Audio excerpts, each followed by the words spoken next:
Hello friends, मैं संजीव प्रजापति अपने YouTube channel expert classes by Sanjeev Prajapati में आपका हार्दिक स्वागत करता हूं। दोस्तों, जैसा कि आप सबको मालूम है कि आजकल हम लोग daily science for competitive exam series पढ़ रहे हैं।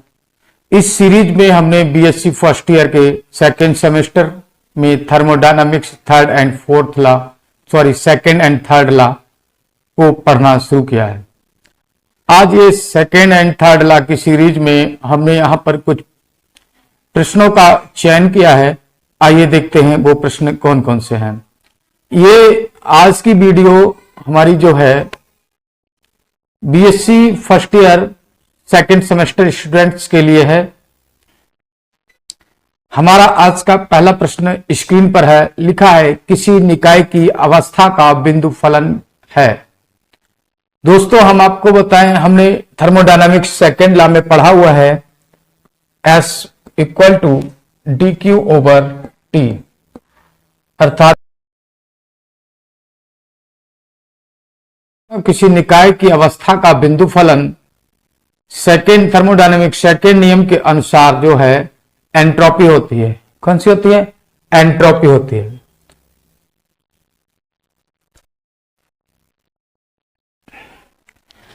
लिखा है किसी निकाय की अवस्था का बिंदु फलन है। आप सबने थर्मोडायनामिक्स सेकेंड लॉ पढ़ा है। थर्मोडायनामिक्स सेकेंड लॉ के अकॉर्डिंग एंट्रोपी किसी निकाय की अवस्था का बिंदु फलन होता है, एंट्रोपी।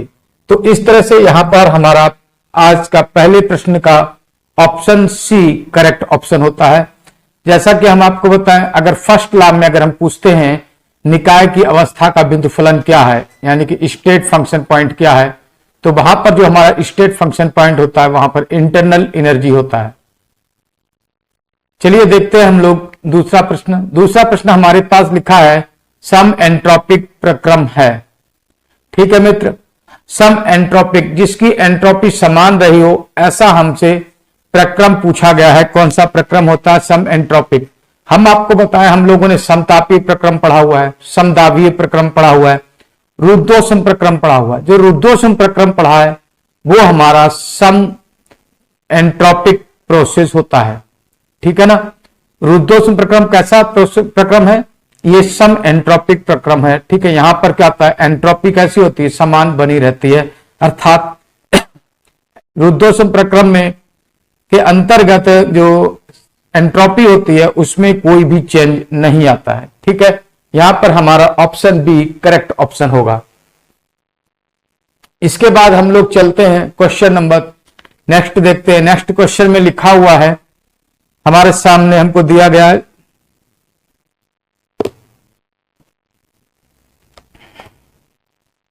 नेक्स्ट प्रश्न में हमारे सामने हमको बताया गया है उत्क्रमणीय रुद्धोष्म प्रसार में गैस की एंट्रोपी कितनी होती है।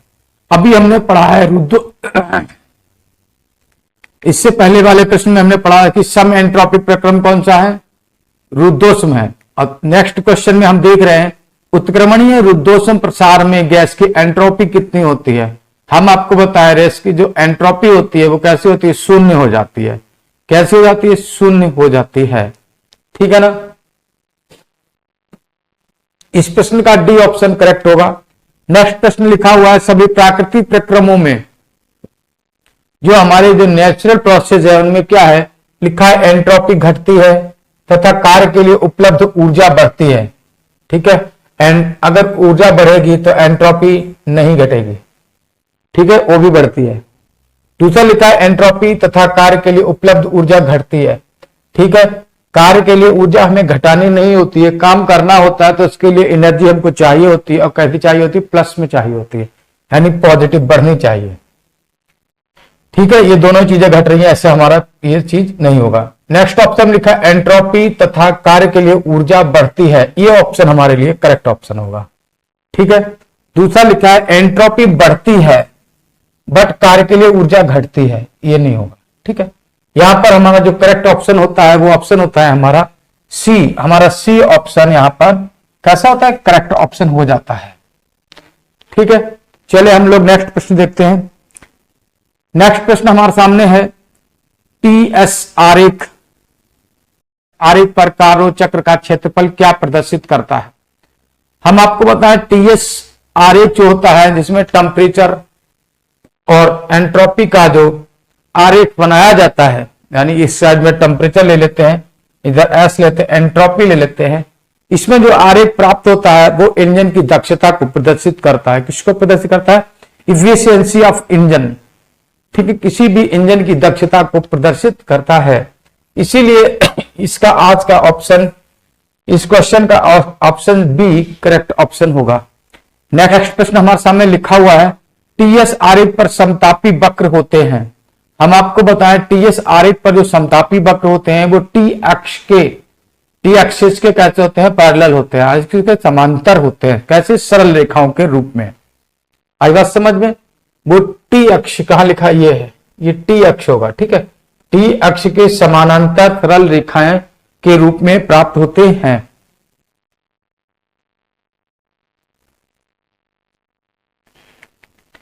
नेक्स्ट प्रश्न लिखा है, एक पूर्ण चक्र के लिए क्या होता है? एक पूर्ण चक्र, एक पूर्ण प्रोसेस है, उसके लिए क्या होता है? उसके लिए क्या होता है?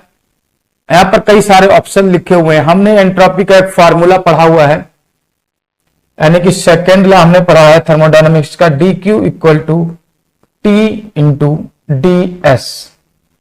हमने डी क्यू के बारे में एक थर्मोडायनेमिक्स फर्स्ट लॉ क्या पढ़ा है? D u plus p into d v. अब जहां पर डी क्यू लिखा है वहां पर ये वैल्यू रख देते हैं, कितना? D u plus p into d v equal to t into d s. ये फार्मूला मिलता है। इस फार्मूले से अगर हम ऑप्शन को मैच कराते हैं तो एक पूर्ण चक्र के लिए ऑप्शन ए हमारा करेक्ट ऑप्शन हो जाता है। ऑप्शन ए कैसा है? एक करेक्ट ऑप्शन है। लिखा है, रुद्धोष्म प्रक्रम के लिए परिवर्तन में कौन सी राशि नियत रहती है? रुद्धोष्म परिवर्तन में कौन सी राशि नियत रहती है? रुद्धोष्म परिवर्तन के लिए अभी हम लोग पढ़ चुके हैं, एंट्रोपी में कोई चेंज नहीं होता है, वो कैसी रहती है? नियत रहती है, ठीक है। ऑप्शन डी करेक्ट ऑप्शन हो जाता है। सही संबंध बताइए, लिखा है ना, सही संबंध बताइए। यहां पर जो रिलेशनशिप है उसमें हमें सही संबंध बताना है, ठीक है। तो यहां पर लिखा है सही संबंध बताइए। तो यहां पे ऑप्शन डी में अगर हम देखें तो लिखा हुआ है जी बराबर you plus P be in minus T S. ये जो रिलेशन है ये हमारा करेक्ट ऑप्शन है, ठीक है। नेक्स्ट प्रश्न लिखा हुआ है, नेक्स्ट प्रश्न हमारे सामने लिखा हुआ है, रुद्धोष्म विचुंबकन विधि में प्रयुक्त किया जाता है। किसे क्या प्रयुक्त किया जाता है? रुद्धोष्म विचुंबकन जो विधि होती है वहां पर अनुचुंबकीय पदार्थ का उपयोग करते हैं। किसका उपयोग करते हैं? अनुचुंबकीय पदार्थ का उपयोग करते हैं। इसलिए इस प्रश्न का ऑप्शन ए करेक्ट ऑप्शन होगा। लिखा है हमारे सामने, परम शून्य के निकट ताप प्राप्त किया जा सकता है। परम शून्य के निकट ताप प्राप्त करने के लिए रुद्धोष्म विचुंबकन मेथड का उपयोग करते हैं। और रुद्धोष्म विचुंबकन जो मेथड है, विधि है, इसके द्वारा जो हमें टेम्परेचर मिलता है वो नियर अबाउट परम शून्य ताप के बराबर होता है। परम शून्य ताप होता कितना हम आपको बताएं, 0 डिग्री यानी 0 केल्विन को परम शून्य ताप कहते हैं, ठीक है। इस प्रश्न का ऑप्शन कौन सा सही होगा? डी ऑप्शन इस प्रश्न का सही होता है। एंट्रोपी नियत रहती है, किसमें नियत रहती है? अभी कितनी बार हम लोग पढ़ चुके हैं, रुद्धोष्म प्रक्रम में एंट्रोपी कितनी होती है? कांस्टेंट रहती है, नियत रहती है। There is no change in the adiabatic process for entropy, ठीक है। इसके बाद में लिखा 10 डिग्री सेंटीग्रेड का तापांतर परम ताप पैमाने में होता है। अब 10 डिग्री सेंटीग्रेड का तापांतर है, अब उसको कितने? परम ताप पैमाना। परम ताप पैमाना किसको कहते हैं? केल्विन स्केल को हम लोग परम ताप पैमाना कहते हैं। 1 डिग्री सेंटीग्रेड स्केल होता है। अब यहां पर कितना इससे डिफरेंस दिखा है? यहां पर डिफरेंस आता है 10 डिग्री सेंटीग्रेड। अब यहां पर कितना डिफरेंस है ये हमको बताना है। देखिए फ्रेंड, हम आपको बताएं, जो डिग्री सेल्सियस स्केल होता है और केल्विन स्केल होता है, इस सब की जो लंबाई होती है 100 खाने के बराबर होती है। यानी यहाँ 0 से शुरू होता है, यहाँ 100 डिग्री सेंटीग्रेड तक होता है। ये 273 से शुरू होता है, ये 373 तक होता है। कितने तक? 373 तक। ये बराबर बराबर बराबर इसमें खाने होते हैं, और कितने खाने होते हैं? 100 होते हैं। इसमें भी बराबर बराबर खाने होते हैं। कितने खाने होते हैं इसमें? 100 खाने होते हैं। जब इसमें जो तापांतर होगा 0 से 10 तक, या कहीं भी 10 तक मान लें, तो वो कितना होगा? 10 खानों के बराबर होता है। और वही यहां पर भी 10 खानों के बराबर ही तापांतर होता है। चाहे इस तरह हम कह सकते हैं कि तापांतर चाहे 10 डिग्री सेंटीग्रेड हो, तो वो तापांतर भी केल्विन स्केल पर कितना होगा? यानी परम ताप स्केल पर वो भी 10 केल्विन के बराबर होता है। किसके बराबर होता है? 10 केल्विन के बराबर होता है। चलिए चलते हैं, नेक्स्ट प्रश्न देखते हैं।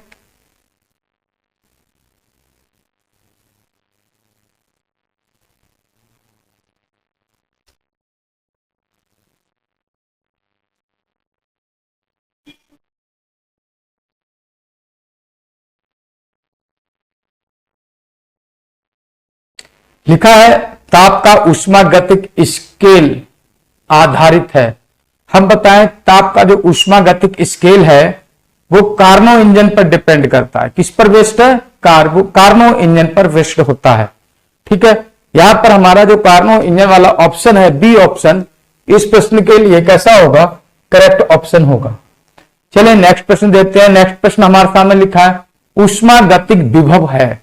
ऊष्मागतिक विभव क्या होता है? ऊष्मागतिक विभव हमारा इंटरनल एनर्जी होता है। क्या होता है? इंटरनल एनर्जी को ही हम लोग ऊष्मागतिक विभव कहते हैं। आई बात समझ में? ये बातें आपको हमेशा याद रखनी है, एग्जाम्स में पूछा जाता है। ठीक है ना? यही क्वेश्चंस होते हैं जो पीसीएस एग्जाम्स में पूछे जाते हैं। यही वो प्रश्न होते हैं जो आईआईटी और नीट एग्जाम में पूछे जाते हैं। चलते हैं, नेक्स्ट प्रश्न देखते हैं।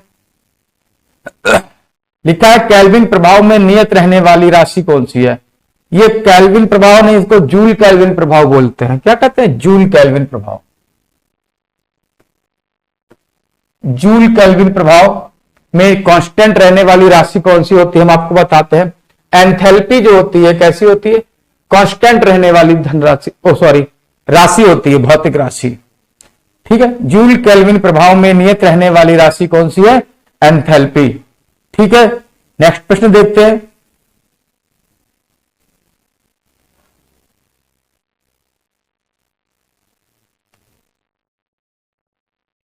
लिखा है निम्नतम ताप उत्पन्न किया जा सकता है। ठीक है, अब निम्नतम ताप यानी कि अभी हमने पूछा था, बताया गया था, क्या पूछा गया था? हमसे प्रश्न पूछा गया था कि न्यूनतम यानी कि परम शून्य के निकटतम ताप को कैसे प्राप्त किया जा सकता है। तो हमने बताया था रुद्धोष्म विचुंबकन के द्वारा। ठीक है, तो जो परम शून्य का तो ताप होता है वो कैसा ताप होता है? न्यूनतम ताप होता है। और न्यूनतम ताप उत्पन्न करना है तो रुद्धोष्म विचुंबकन मेथड को अपनाना पड़ता है।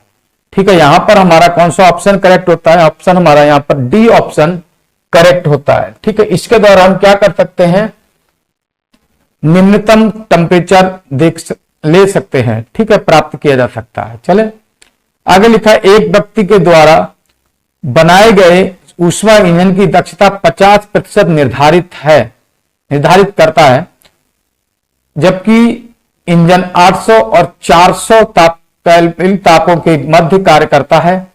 उसका यह कैसा अनुमान है, यह हमें बताना है। ठीक है, उसने 50% कैपेसिटी का एक इंजन बनाया है और उसमें टेम्परेचर कितना लिया? 800 केल्विन और 400 केल्विन लिया है। हमसे इंजन की दक्षता कितनी दी हुई है? 50%। चलिए हम पहले इंजन की दक्षता निकाल लेते हैं। इंजन की दक्षता का जो सूत्र होता है हम आपको बताएं, ईटा बराबर होता है 1 - T2 अपॉन T1। इसको सॉल्व करते हैं। ईटा बराबर 1 - T2 क्या होता है हमारा? T2 हमारा सिंक का टेम्परेचर होता है। तो सिंक का परसेंटेज में है ना, तो 100 से मल्टीप्लाई कर लेंगे। 400 अपॉन 800 इंटू 100। ईटा बराबर हो जाएगा 1 - 4 2 जा 8 यानी 1/2 इंटू 100। यहां पे 1 में से 1/2 जब जाता है तो कितना बचता है, 1/2 ही बचेगा, इंटू 100, 250 जा 100, हमारा ईटा बराबर हमको कितना प्राप्त हो गया, 50%। ठीक है ना। एक व्यक्ति ने जो इंजन बनाया था उसकी दक्षता कितनी निर्धारित की थी, 50%, और उसने जो इंजन को चलाया है 800 केल्विन से 400 केल्विन तक, वहां पर उसको दक्षता कितनी मिली है, 50%। ये उसका कैसा अनुमान है बताइए, ये अल्प अनुमान है क्या, ये हल्का अनुमान है क्या, ठीक अनुमान है क्या, ये ठीक अनुमान है या अति ठीक अनुमान है। अति अनुमान का मतलब हो गया अत्यधिक ठीक अनुमान। कैसा है ये अत्यधिक ठीक अनुमान है, ये बहुत अधिक ठीक अनुमान है। ठीक है ना, आई बात समझ में। चले हम लोग नेक्स्ट प्रश्न देखते हैं। अगला प्रश्न हमारे सामने लिखा है, निम्नलिखित में से कौन सा प्रक्रम उत्क्रमणीय है। ठीक है ना, ए ऑप्शन में लिखा है ऊष्मा का गर्म से ठंडी वस्तु की ओर चलना। क्या लिखा है, ऊष्मा का गर्म से ठंडी वस्तु की ओर चलना। भाई ऊष्मा गर्म से ठंडी वस्तु की ओर ही चलती है, ना कि ठंडी वस्तु से गर्म की ओर, तो ये उत्क्रमणीय प्रोसेस नहीं है। घर्षण से ऊष्मा का उत्पत्ति, हम उंगली को दीवार में लगाकर अगर घिसते चले जाए तो ऊष्मा उत्पन्न होती है, उंगली गर्म हो जाती है, क्या दोबारा गर्मी जो है वो दीवार में जा सकती है, नहीं। ठीक है, ये भी नहीं होगा ऑप्शन। धारा के प्रतिरोध का गर्म होना, धारा के प्रतिरोध का गर्म होना, जो करंट बहता है उससे कोई चीज अगर गर्म हो जाती है, क्या उससे दोबारा धारा उत्पन्न की जा सकती है, ऐसा नहीं है, ऐसा नहीं होता है। अगला ऑप्शन लिखा है स्प्रिंग को धीरे धीरे खींचना, ये उत्क्रमणीय प्रक्रम है। उत्क्रमणीय समझते हैं ना, जिसको रिवर्स किया जा सके, रिवर्सिबल प्रोसेस को हम उत्क्रमणीय प्रक्रम कहते हैं। स्प्रिंग को लिया और उसको धीरे धीरे पीछे की तरफ खींचते चले जाते हैं, फिर उसको अगर छोड़ देते हैं तो वापस अपनी उसी कंडीशन में आ जाता है। ये कैसा प्रोसेस है, उत्क्रमणीय प्रोसेस है। इसको इंग्लिश में हम लोग रिवर्सिबल प्रोसेस कहते हैं, रिवर्स प्रोसेस। ठीक है, ऑप्शन डी करेक्ट ऑप्शन होगा। ठीक है, चलते हैं नेक्स्ट प्रश्न देखें। अगला प्रश्न लिखा है निम्न में से कौन सा प्रक्रम अनुत्क्रमणीय है, यानी कि अनुत्क्रमणीय यानी जिसको रिवर्स नहीं किया जा सकता। देखते हैं, धीमी गति से अगर कोई समतापी प्रोसेस होता है, प्रक्रम होता है समतापी परिवर्तन, ये परि का मतलब हो गया परिवर्तन। ठीक है, धीमी गति से कोई समतापी परिवर्तन होता है तो वो रिवर्स हो जाता है। ठीक है, ध्यान रखिए। तो ये भी बात तो है, कैसा ये उत्क्रमणीय हो गया। धीमी गति से रुद्धोष्म, ये भी उत्क्रमणीय हो गया, रुद्धोष्म परिवर्तन। और बाष्पन की प्रक्रिया भी हमारी जो होती है रिवर्सिबल होती है। आपको मालूम है कि समुद्र का, तालाबों का, नदियों का पानी जो बार बार बाष्पित होकर ऊपर जाता है, बादल बनता है और बाद में फिर बरस जाता है। ठीक है, ये और फिर तालाबों में, नदियों में, समुद्रों में पहुंच जाता है। ये कैसा एक उत्क्रमणीय प्रोसेस है। बट क्या है कि गैसों का जो विसरण है, सॉरी, जो गैसों का जो विसरण है, गैस क्या, कोई गैस सिलेंडर खुला हुआ छोड़ दीजिए आप और उसमें से गैस निकलती रहे, क्या उसको दोबारा हम गैस को भर सकते हैं सिलेंडर में? नहीं। जो गैस एक बार विसरित हो जाती है उसको दोबारा इकट्ठा करना मुश्किल हो जाता है। ठीक है, यानी उसको इकट्ठा नहीं किया जा सकता। तो गैसों का जो विसरण है वो कैसा है, एक अनुत्क्रमणीय प्रक्रम है। ठीक है, चलें हम लोग नेक्स्ट प्रश्न देखते हैं।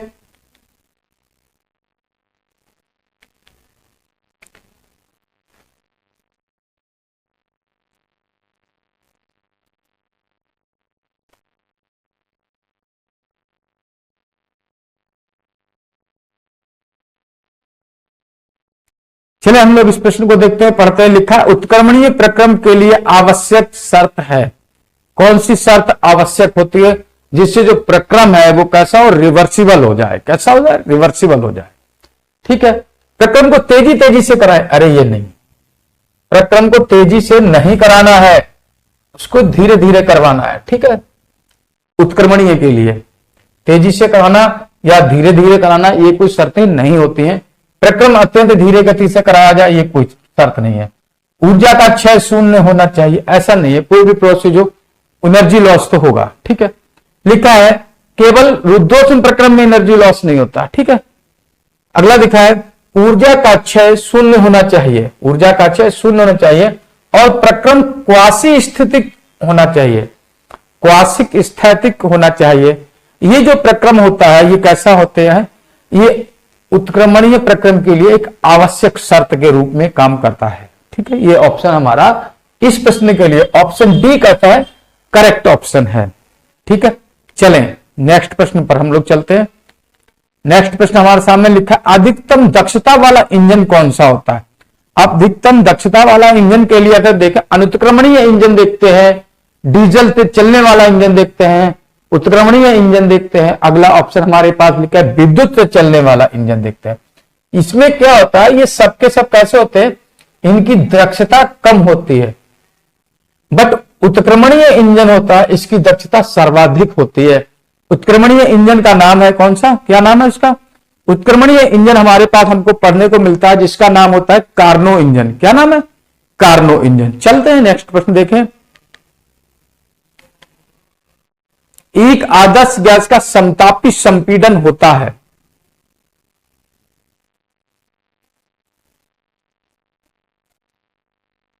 लिखा है एक आदर्श गैस का समतापी संपीड़न होता है, आवश्यक रूप से उत्क्रमणीय या आवश्यक रूप से अनुत्क्रमणीय या उत्क्रमणीय या अनुत्क्रमणीय, कुछ भी हो सकता है या कुछ भी नहीं कहा जा सकता। ये तो कोई बात नहीं होती भाई कि कह दो, किसी से कुछ पूछा जाए कुछ कहो तो बोले नहीं हमें नहीं पता, आप कुछ नहीं कह सकते। क्यों नहीं कह सकते भाई, कुछ तो कहो, मालूम है या नहीं मालूम है। उत्क्रमणीय अनुत्क्रमणीय कुछ भी ऐसे नहीं होता। ठीक है, आवश्यक रूप से अनुत्क्रमणीय नहीं होगा, यह आवश्यक रूप से उत्क्रमणीय होगा। क्यों, समतापी संपीड़न है, टेम्परेचर निश्चित रखा जाए और प्रेशर दिया जाए। अगर प्रेशर हटा लेंगे जो हमारी गैस है वो फिर से उसी स्थिति में आ जाएगी। ठीक है, यह आवश्यक रूप से उत्क्रमणीय होगा। ठीक है, आएगा समझ में। चलते हैं नेक्स्ट प्रश्न देखते हैं।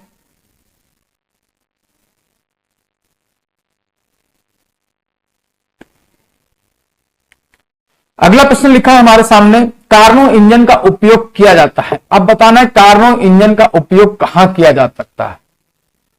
सबसे पहली चीज तो ट्रिक बताता हूं, कार्नो इंजन होता है वो उत्क्रमणीय प्रोसेस होता है और उत्क्रमणीय प्रोसेस के लिए ही कार्नो इंजनों का प्रयोग कर सकते हैं। ठीक है, ये बात हमेशा ध्यान रखो और भूलना मत, बहुत सारे एग्जाम्स में पूछी जाती है। ये आपके आईआईटी नीट और पीसीएस के एग्जामों में ही नहीं पूछा था, अभी तो आपको बीएससी पास करना है। ठीक है ना, ये पीसीएस एग्जाम हुए, आईआईटी एग्जाम हुए, नीट एग्जाम हुए, एनटीपीसी एग्जाम हुए, एसएससी में जब साइंस पूछी जाती है वहां पर भी पूछा जाता है।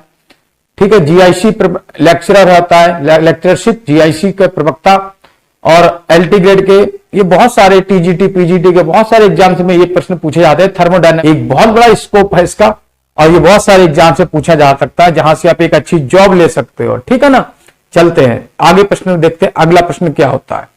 अगला प्रश्न लिखा, एक कार्नो इंजन है जो 0 से 100 डिग्री सेंटीग्रेड के बीच में कार्य करता है, इसका कार्य गुणांक कितना होगा। ठीक है, कार्य गुणांक बताना है। देखिए कितना इजी क्वेश्चन है, कार्य गुणांक प्रश्न पूछा तो जाता है ना, उसको तसल्ली से पढ़ना और हमारी कंसेप्ट क्लियर होना बहुत जरूरी है। अगर कंसेप्ट क्लियर नहीं हुई तो हम ये प्रैक्टिस क्वेश्चन करने के बाद हमें कोई रिस्पॉन्स नहीं मिल सकता। और आप देख रहे हो कि आप कह रहे होगे कि लो सर जी आप तो क्वेश्चन फटाफट करा रहे हो, क्यों करा रहे हो, कैसे करा रहे हो। भाई आप लोग कंसेप्ट पढ़ चुके हैं इसीलिए हम करा रहे हैं। अगर आपने कंसेप्ट नहीं पढ़ा है तो पढ़ना चाहिए था आपको, क्योंकि समय नहीं है ना, प्रैक्टिस के टाइम कंसेप्ट नहीं होती है, ये प्रैक्टिस है। प्रैक्टिस के लिए हम आपको बताएं कार्य गुणांक कैसे निकालते हैं।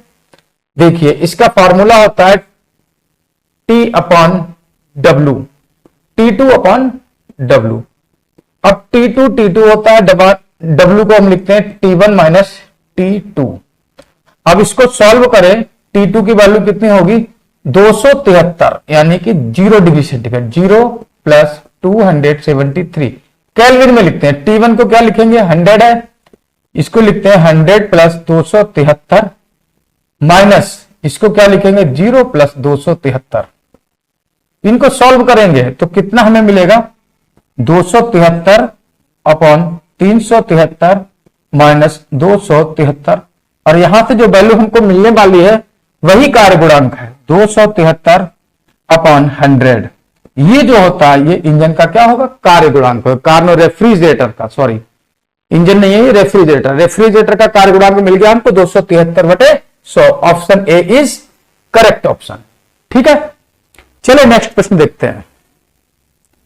नेक्स्ट प्रश्न लिखा हुआ है, युक्ति द्वारा ऊष्मा का कार्य में पूर्णतः परिवर्तित करना, यानी किसी भी तरह से, किसी भी प्रकार से ऊष्मा को पूर्ण रूप से कार्य में अगर परिवर्तित कर दिया जाए तो वो कौन सा प्रोसेस है। ठीक है, हम आपको बताएं परिवर्तित करना संभव नहीं है।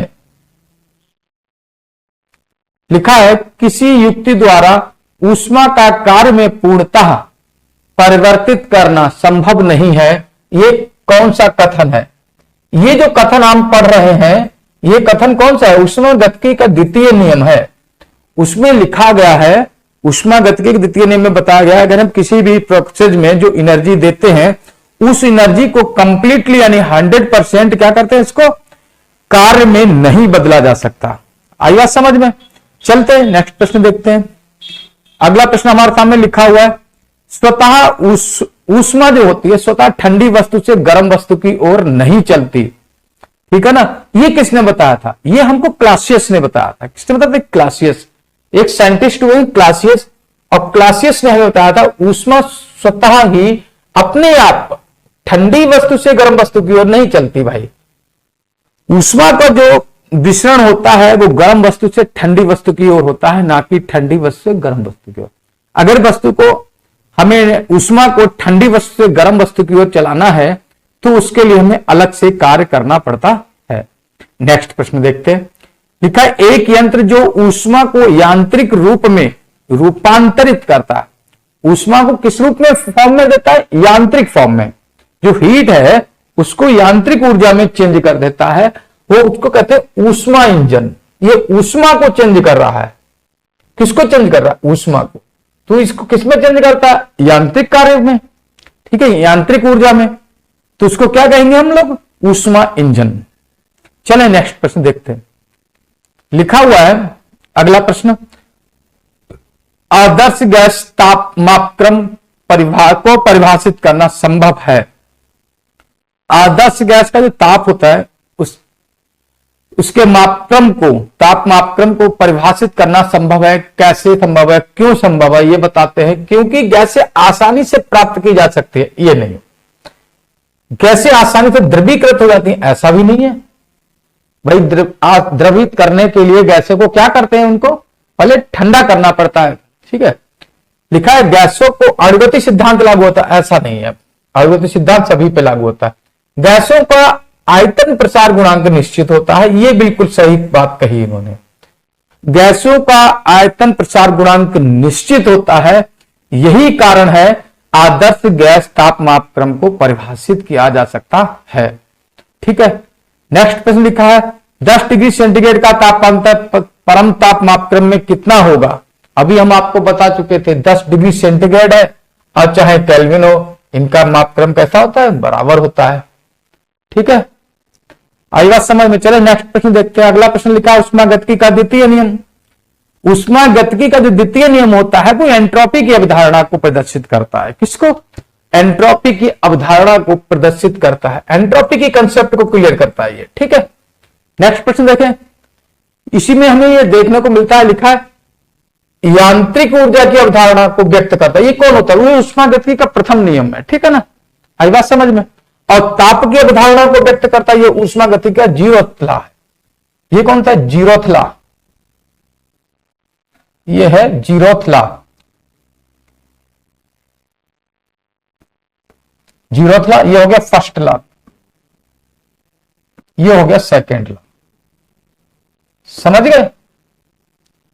नेक्स्ट प्रश्न देखें हम। अगला प्रश्न हमारे सामने लिखा हुआ है किसी निकाय की अवस्था का अद्वितीय फलन। यहां सेकेंड लॉ हम पढ़ रहे हैं, तो यहां पे निकाय की अवस्था का अद्वितीय फलन कौन सा होगा, एंट्रोपी होगा। कौन सा होगा, एंट्रोपी। ठीक है, नेक्स्ट लिखा हुआ है, इसमें लिखा है 125 तथा 15 डिग्री तापांतरों के मध्य कार्य कर रहे कार्नो इंजन की दक्षता कितनी होगी। ठीक है, चलिए हम लोग पता करते हैं कितनी होगी। हमने एक फॉर्मूला पढ़ा है, ईटा बराबर 1 - T2/T1। इस पे मान रखते हैं 1 माइनस T2 की वैल्यू कितनी दे रखी है 15 डिग्री सेंटीग्रेड, यानी 273 प्लस 15 अपॉन T1 कितना आएगा 125, 273 प्लस 125। इसको सॉल्व करेंगे 1 माइनस इसका होगा 288 और इसका हो जाएगा 398। इसको सॉल्व करते हैं तो हमको मिलेगा 0.723 और 1 में से जब माइनस करेंगे तो हमको मिलेगा 0.276। अब यहां पर परसेंटेज में दिया हुआ है, किसमें दिया परसेंटेज में दक्षता दी हुई है, तो इसे 100 से मल्टीप्लाई कर देंगे और 100 से मल्टीप्लाई करने पर हमको मिलता है 27.6%। ठीक है, ये वैल्यू हमको प्राप्त हो जाती है और हमारा ऑप्शन ए कैसा होता है करेक्ट ऑप्शन हो जाता है। चलिए नेक्स्ट प्रश्न देखते हैं। अगला प्रश्न हमारे सामने लिखा हुआ है एक उत्क्रमणीय इंजन की दक्षता 100% हो सकती है, कब हो सकती है? ऑप्शन लिखा हुआ है हमारा स्रोत के ताप से कम हो, यानी स्रोत का ताप सिंक का ताप कैसा हो स्रोत के ताप से कम हो, या सिंक का ताप 0 डिग्री सेंटीग्रेड कम हो, या स्रोत के ताप के बराबर हो, या सिंक का ताप हमारा 0 केल्विन के बराबर हो। ओके नहीं है ये ओके नहीं है, ये 0 केल्विन है। कितना ये 0 केल्विन। ठीक है, हमारा टेम्परेचर जब 0 केल्विन के बराबर हो जाता है सिंक का टेम्परेचर, तब हमारे उत्क्रमणीय इंजन की दक्षता कैसी होती है 100% हो जाती है। चलें अगला प्रश्न देखते हैं। अगला प्रश्न हमारे सामने लिखा हुआ है 2 ग्राम बर्फ 0 डिग्री सेंटीग्रेड पर 2 ग्राम बर्फ 0 डिग्री सेंटीग्रेड के 2 ग्राम पानी में बदलती है, तो एंट्रोपी में होने वाला परिवर्तन बताइए। हमने फॉर्मूला पढ़ रखा है एंट्रोपी में परिवर्तन का, S बराबर Q अपॉन T। Q बराबर हमने पढ़ रखा है ml। ml क्यों यूज किया? क्योंकि यहां पर बर्फ है, किसमें चेंज हो रहा है वाटर में चेंज हो रहा है। ठीक है, अपॉन में कितना T। m कितना है, m की वैल्यू 2 ग्राम दे रखी है, l कितना होता है 80 ग्राम होता है, अपॉन में T कितना है 0 डिग्री सेंटीग्रेड, तो ये 0 प्लस 273 हो गया। यहां कितना वैल्यू मिला हमें 160 अपॉन 273, इतनी वैल्यू हमको यहां प्राप्त हो जाती है। अब इसको हम सॉल्व करते हैं, कितना से सॉल्व करें तो कितनी प्राप्त होगी? इसको जब हम सॉल्व करते हैं तो हमें प्राप्त होता है एंट्रोपी का मान 0.293 कैलोरी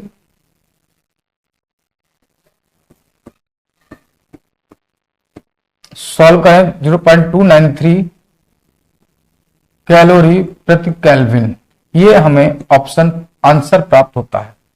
तो इस तरह से इस प्रश्न का हमारा ऑप्शन जो है डी ऑप्शन कैसा होता है करेक्ट ऑप्शन हो जाता है। ठीक है, option D is correct option for this question. लिखा है एंट्रोपी नियत रहती है। एंट्रोपी कहां नियत रहती है? अभी हमने पढ़ा था एंट्रोपी सेकंड लॉ में हमने पढ़ा था एंट्रोपी जो होता है रुद्धोष्म प्रक्रम में कांस्टेंट बनी रहती है। आई बात समझ में? रुद्धोष्म प्रोसेस में क्या होता है एंट्रोपी कभी भी चेंज नहीं होती है। 0 डिग्री सेंटीग्रेड वाली 10 ग्राम बर्फ उसी ताप पर जल में परिवर्तित होती है, तो एंट्रोपी में होने वाला परिवर्तन कितना होगा? ठीक है, चलते हैं इसका हम परिवर्तन निकाल लेते हैं, देखते हैं कितना आता है ऑप्शन। इसको सॉल्व करते हैं, परिवर्तन निकालते हैं। 0 डिग्री सेंटीग्रेड पर 10 ग्राम बर्फ है, S बराबर निकालते हैं Q अपॉन T से। Q बराबर कितना है ml है और T का मान कितना है हमारा 0 डिग्री सेंटीग्रेड है तो 273 केल्विन लिखेंगे। M 10 इंटू L 80 273, इधर मिलता है हमको 800 273। इसको सॉल्व करेंगे हमें मिलेगा 2.93 कैलोरी पर केल्विन। ठीक है, ये वैल्यू हमको मिल जाती है। ऑप्शन हमारा सी ऑप्शन यहां पे करेक्ट ऑप्शन हो जाता है। कौन सा ऑप्शन करेक्ट हो जाता है? हमारा सी ऑप्शन करेक्ट हो जाता है।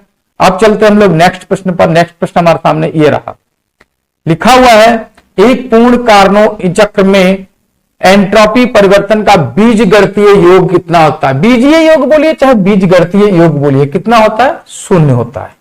कितना होता है? 0 होता है। इसको पढ़ने की जरूरत नहीं है। नेक्स्ट प्रश्न लिखा हुआ है हमारे सामने, एक संपूर्ण कार्नो चक्र में एंट्रोपी परिवर्तन कितना होता है? अरे वही तो बताया ना 0 होता है। अभी बताया ना, इसका भी ऑप्शन क्या है, ए ऑप्शन इसका करेक्ट ऑप्शन होता है। मित्र, इस तरह से हम लोगों ने आज thermodynamics second and third law से संबंधित बहुत सारे प्रश्नों को देखा, उनका रिवीजन किया। उम्मीद है आप सब लोगों ने कंसेप्ट पढ़ी होगी और आपको ये रिवीजन सेशन आपको समझ में आया होगा। ठीक है, अगर नहीं आया है तो इसको एक बार दोबारा देखिए, पूरा का पूरा समझ में आएगा। ठीक है ना। मैं आप सब लोग वीडियो को लाइक करें, चैनल को सब्सक्राइब करें और दोस्तों में जरूर शेयर करें, ताकि दूसरे दोस्त भी आपके लाभान्वित हो सके, उन्हें भी अच्छा कंटेंट मिल सके, अच्छी पढ़ाई कर सके। ठीक है ना। और हाँ, होपलेस कभी मत होइएगा, हिम्मत रखिएगा।